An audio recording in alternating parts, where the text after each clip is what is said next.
O fenwyd i'r Rhys Mwyn, mae gennau sawl busnes dweud y gwir. Mae gennau gwmni rheoli, mae hwnnw'n cael ei alw'n Rhys Mwyn Management, lle dwi'n trefnu a gofalu ran artistiaid, rhan fwyaf nhw'n gerddorion. Wedyn mae gennau hefyd gwmni recordio, sef recordia anrefn, a dyddiau yma, dweud y gwir, da ni'n gwneud fwy o waith digidol neu unrhyw beth arall. Mae'r label yna, ond da ni ddim yn gweithio yn y ffordd traddodiadol rwan o ryddhau CDs bob wythnos. A wedyn dwi hefyd yn gwneud gwaith, mae'n ddiddorol efo'r busnes, dwi'n gwneud gwaith ar liwt fy hun.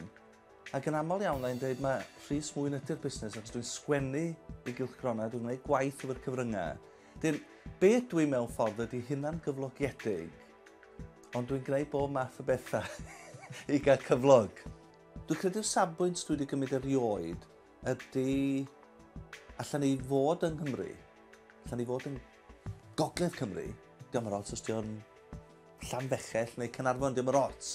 Sym rhaid symud i Gaerdydd, sym rhaid symud i Lundain.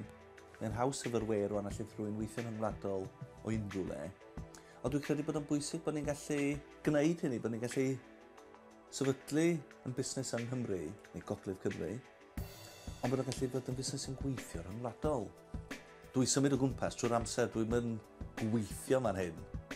Felly allwn ni fod yn unrhyw le o Tywyn i Berlin efo'r gwaith. Mae'r syniad na o...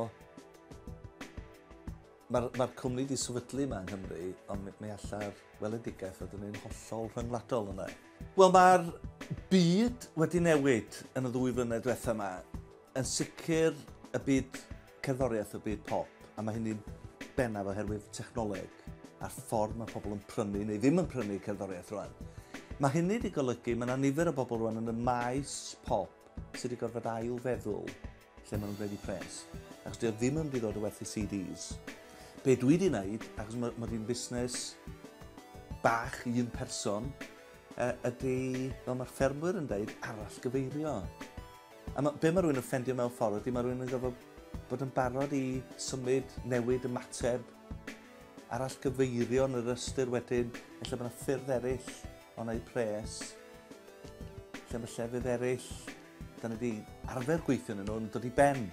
Mae rhywun yn gofod bod yn ofnadwy hyblyg, ofnadwy o siarp, ac yn trio darllen. Rydych chi'n rhaid gweld y dyfodol yn llwyr, mae hynny'n amhosib, dwi'n credu unrhyw wneud, ond mae rhywun yn gofod bod yn barod i symud.